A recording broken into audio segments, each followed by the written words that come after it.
Welcome back, ninth graders. This is our new subject for English 9, which is the coming of age novel, or the basic question of a character answering, "Who am I?" So welcome back. We're going to be using the novel Speak by Laurie Halse Anderson. You should have a hard copy of this that was assigned to you before we left school.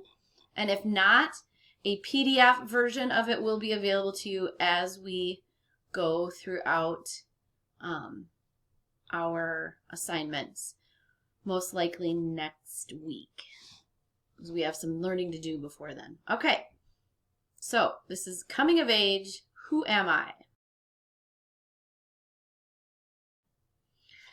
All right, as you can see, the coming of age genre is just another kind of novel.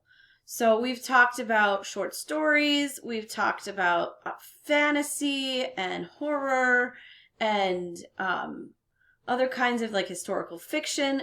So the coming of age genre is a type of novel that focuses on the story of one character's life. So if you can see there in that first line, novels or stories in this genre tell the tale of one character's life. Some of them will begin with the protagonist's birth, so the main character is a baby when the story starts, but usually they focus on the later childhood and early adolescence of the character, kind of like your age, so that we're getting this young person figuring out who they're going to be, what kind of choices they're going to make, and what they find appealing for their future. So as it says on the slide, in other words, the protagonist's journey to figure out what kind of person they'll be in society, who they find romantically attractive, what path they will follow for school or careers, and possibly who they will live happily ever after with.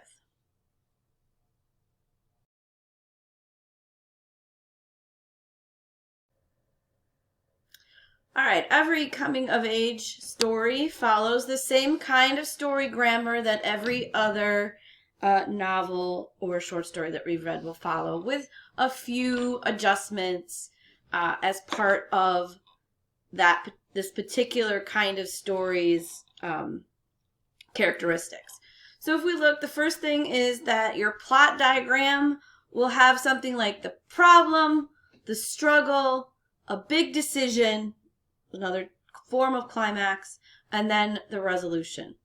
Sometimes, and some of you might have studied this in 8th grade, it'll follow more of the hero's journey, where there's a cycle. They start off in their normal life, then there's a call to adventure, or something happens to them.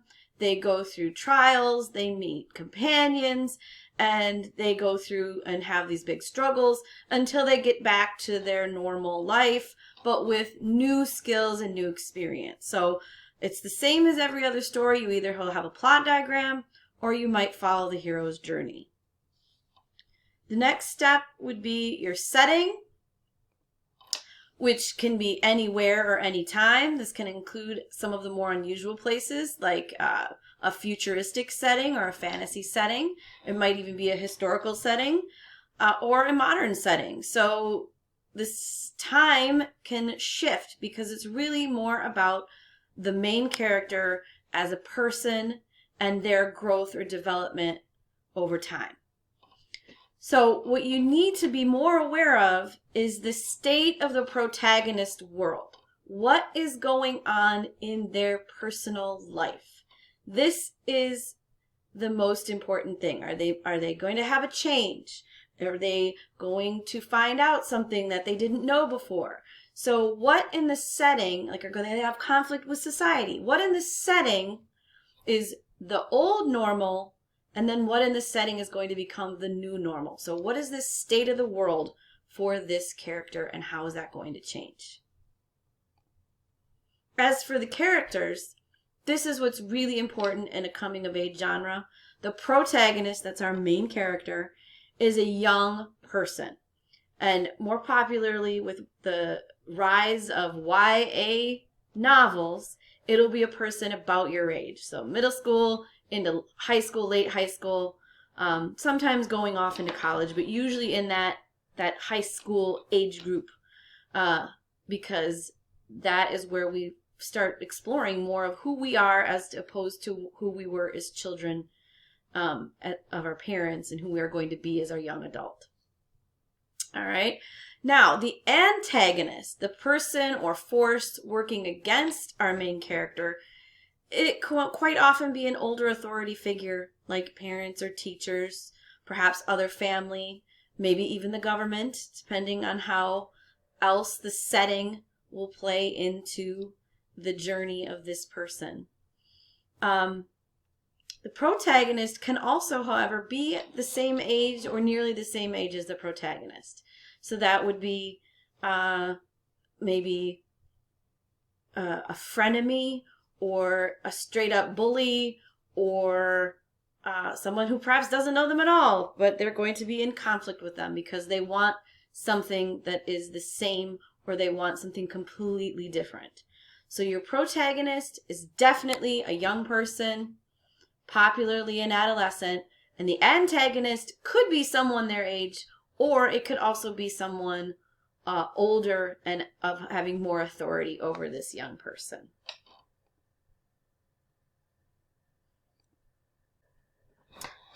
Now, with our unit, our big question here is, who am I?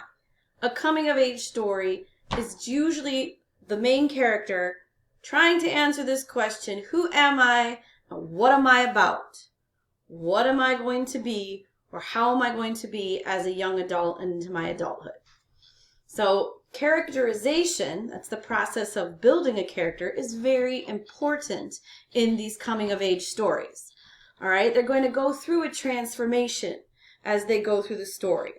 They're going to be immature at the beginning, physically immature, emotionally immature, and they're going to become more mature. They're going to grow taller, or they're going to make better decisions, probably a little bit of both, right? They're going to be taller and make better decisions. They're going to start off clueless in some respects, and then they're going to become clued in. And the story, the novel, is the tale of how does this person go from one of these things to the other. Another thing is that they're going to be taken care of probably when they're at the beginning of the story. But by the end, they should be on the road to more self-sufficiency, more making decisions for themselves that are good quality decisions that lead them to a good life as an adult. So what's important to notice as you're reading is those Steele characteristics. And what are those? Okay, Steele clues and how they change. Now, some of you might know that Steele acronym and some of you might not. So here it is on the bottom of the slide.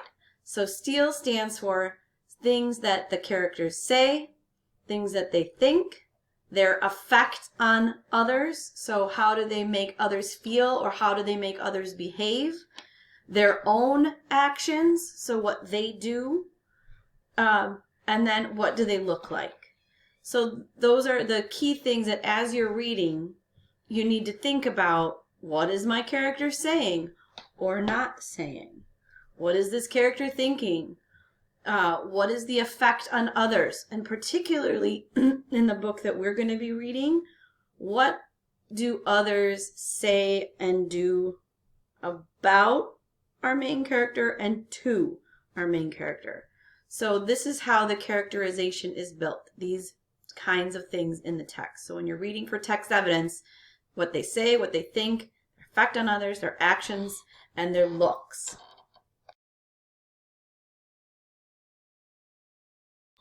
All right.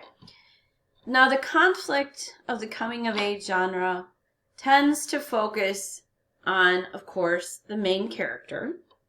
And how are they going to blend the external and internal conflicts and problems that are going on in their life? So in the case of a coming-of-age novel, the external conflict is a change, of course, that impacts the character. Now, this change could be a loss, and it could be a loss of many different kinds of things.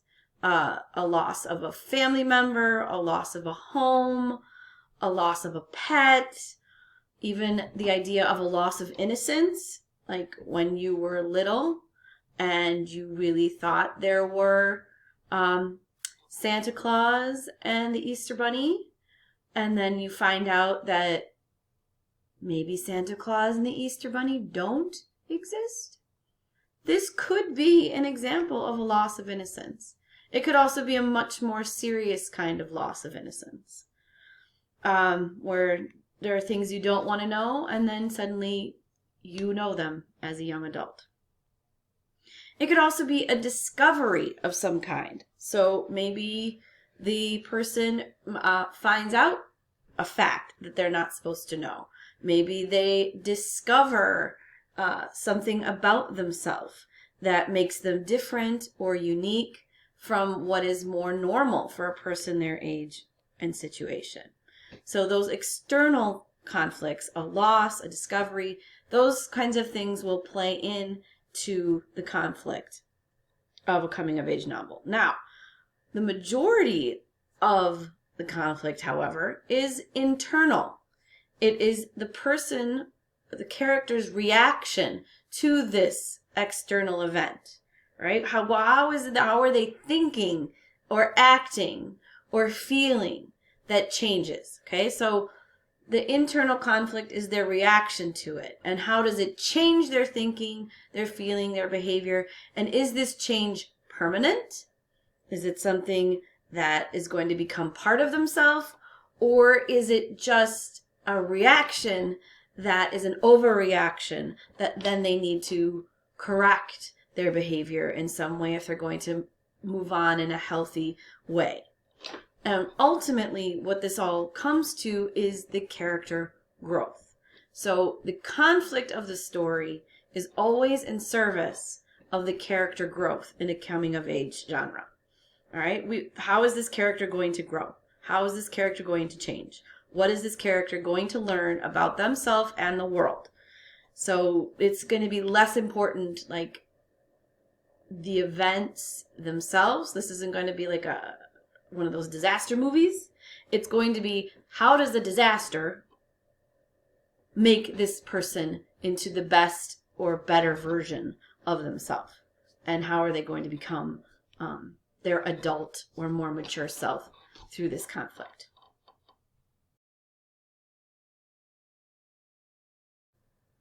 Okay, in the slideshow, there is a link to yet another video where yet another teacher tells you a whole lot more about a coming-of-age genre, and I encourage you to watch it. She does an excellent explanation of this genre. I cribbed a lot of my notes off of her, which is why I'm giving her credit right here. I'm giving you the much shorter version, but if you're interested, you got the time, watch her full video. She gives lots of good examples in her explanation of some of this stuff. I'm going to just speak briefly about the story that we'll be reading, because the main character doesn't use her own name for quite a while into the novel itself, and that can be confusing when you're answering questions and thinking about it. So what I'm going to tell you is that the novel that we're going to be reading is Speak, and the protagonist's name is Melinda Sordino. She starts telling the story on her first day of high school. So she is starting out as a 9th grade girl in basically upstate New York, near Syracuse. All right, the author is Laurie Halse Anderson. She uses a series of flashbacks to tell her story, so you have to pay attention. Like, when am I in the setting of this story? Is this going on right now, or is she thinking back, or is she talking about something that happened in the past while she's in the present? And for Melinda, she says within the first few pages, I am outcast. But the question is then, why is Melinda outcast? And that's what you're going to be thinking about as you're reading her coming-of-age story.